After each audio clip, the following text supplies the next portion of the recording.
Hey everybody, this is Dead Winter Dead with another Battlefield 4 video for you. Today we're going to be talking about carbines or LMGs. But first, a couple of changes. Some of you may have noticed that I changed the music for the intro. That was because I had an issue with copyright infringement. The original music I had was from a blues band called the Blind Boys of Alabama, a favorite of mine. And I obviously used that improperly, so I was forced to change it. Second, you'll also see that I'm slowly trying to put a little more class, or not really class, but professionalism into the channel. This is just a hobby. I have, only 40 some odd subscribers, but I'm trying to grow it, and so I'm working on, making videos look a little more professional, as well as adding thumbnails. So you should see hopefully some good changes to the content here. If you guys got any ideas or tips or tricks that I can give a shot to help make this place a little bit better for all of us, just let me know in the comments section. Okay, now on to the topic.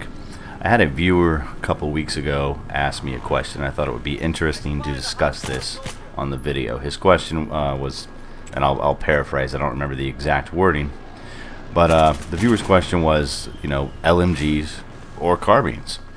And with the addition of the carbines being basically all kit weapons, classes now in Battlefield 4 have a lot of flexibility, and I tend to bounce back and forth between LMGs and carbines.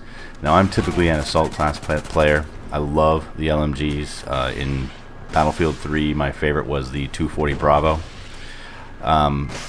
Not so much in Battlefield 4, but in Battlefield 3, the Bravo was just a beast. But you really had to learn how to use the recoil to your advantage, and you really had to burst fire that weapon, or else it was just completely useless. Like most LMGs, you can't just run and gun with those things, and you can't just go full auto with those things. You would be all over the place. It takes a lot of recoil control, and it takes a lot of practice to get effective at using LMGs.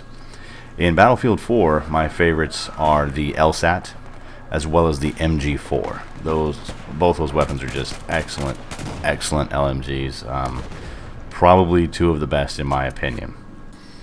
As far as carbines go, I tend to lean heavily on the ACWR, which I think most people would agree is probably the best carbine in the game. But I am fast becoming a huge fan of the 553, the SG 553, and you saw it there in that clip.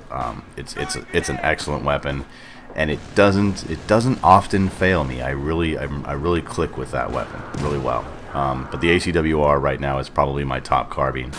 I typically run suppressor on it, as well as, I believe, the coyote sight. If not the coyote sight, then it's the red dot sight, angled grip, and laser sight for those close quarter engagements. The SG 553, as you can see here, I've got a muzzle brake on, looks like a, what is that? That's the reflex sight, probably a stubby grip, and usually I'll run a laser sight on that as well. Now, as far as the LMGs go, I typically run, like I said before, the MG4 or the LSAT. Both of those weapons I run with suppressors because I like to stay off the mini-map. I also run with angled grips, coyote sights, and usually the 2x magnifier, because I like to take advantage of the LMG's long-range capabilities. Plus, like I said, it's not really a run-and-gun weapon. It's not a weapon that you're going to get up in the enemy's face and win a lot of up-close firefights with. Now back to the meat of the question, LMG or carbine. Well, it really just depends on your playstyle. It also depends on the game mode you're playing, as well as the map. If you're playing a lot of domination, where you've got a lot of in-your-face action, and the combat is localized to a very small area of the map, you're probably going to want to run a carbine, just because it has a higher rate of fire. You slap a laser sight and a suppressor on that bad boy, and you stay off the map, but you also have a good hip fire capability for those surprise come around the corner moments. If you're playing a lot of Conquest Large on maps, say like Shanghai or Gold Mud Railway, you want to take advantage of the LMG's heavy-hitting, long-range firepower. You can reach out and touch somebody from at a very long distance with the LMGs, especially those maps that have long sight lines. The other thing that I really enjoy about the carbines is it gives me the ability to now play the recon. I never play recon and I never play with the sniper rifles, but now I can throw a carbine on the recon kit and be an effective, aggressive, in-your-face recon. So it's really just a personal preference. I suggest you try them all. Anyway, guys, thanks for watching. My name's Dead Winter Dead. Have a good one.